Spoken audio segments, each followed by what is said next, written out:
Analog, I'm Lisa Foyles, here on probably the most helpful show on the internet. We care about finding you more games like the ones you already love. And today we're talking Dark Souls 2, the brooding fantasy action RPG with ruthless difficulty that is back to kill you. You loved it, you braved it, you somehow miraculously finished it, and now you want more. Here are games similar to Dark Souls 2.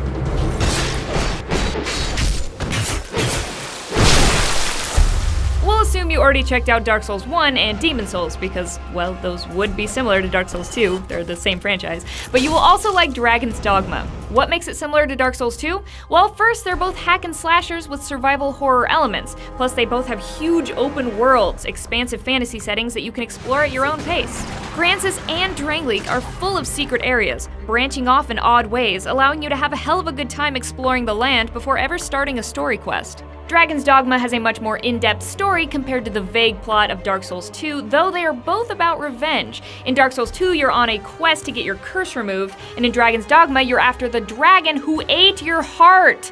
That's not okay. Both games are sort of grim, brutal fairy tales. However, Dragon's Dogma isn't as grueling and lonely as Dark Souls 2. We all know Dark Souls has one goal: to kill you, over and over. Dragon's Dogma is more forgiving. Plus, you have party members called pawns. Both you and your main pawn are fully customizable, and a lot of the classes, or vocations, are similar in both games.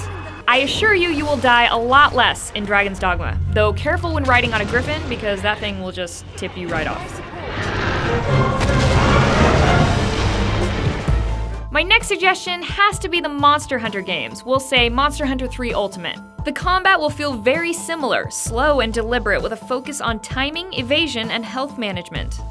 Every game has boss battles, but Monster Hunter thrives on them. These massive, detailed monsters that you fight require clever strategy. They don't have a health bar, so you'll just have to experiment with different attacks until they visibly start to wear down. You'll still have that open world feel, but a bit less exploration. The bonus here is the lighter environment.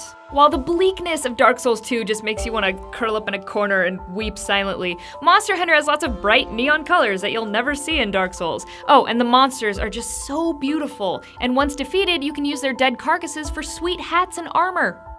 But I imagine that can't smell amazing.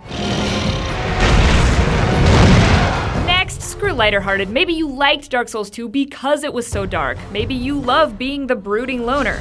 If so, stepping into the boots of Geralt from The Witcher 2 might be just what you crave. A great quote I've heard about Dark Souls 2 is, "It has a great story, you just have to work for it." If that's the case, then The Witcher 2 delivers you an amazing story on a silver platter. You've been accused of killing the king, oops, so you set out to find the real killer. But it's so much more complex than that, filled with political maneuvering, tests of your moral compass, and trying to determine just who to trust. Tough decisions put you on dramatically different paths. It's a serious game, but still offers the occasional well-timed joke from peculiar characters just to keep things fun. They've got some amazing women at the brothel. You should take a look.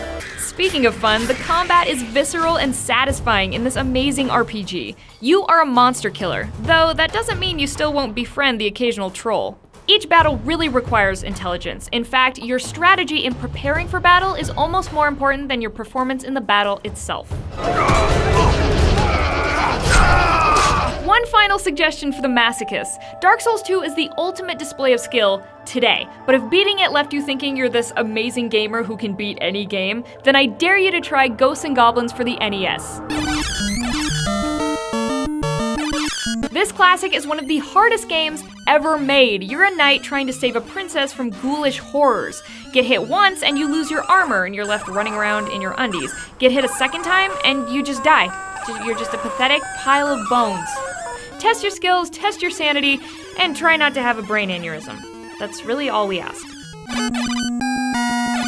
Leave me a comment and add to my suggestions. Which games do you think are like Dark Souls 2? Follow me on Twitter @Lisa Foyles and come back next week for another episode of Analog.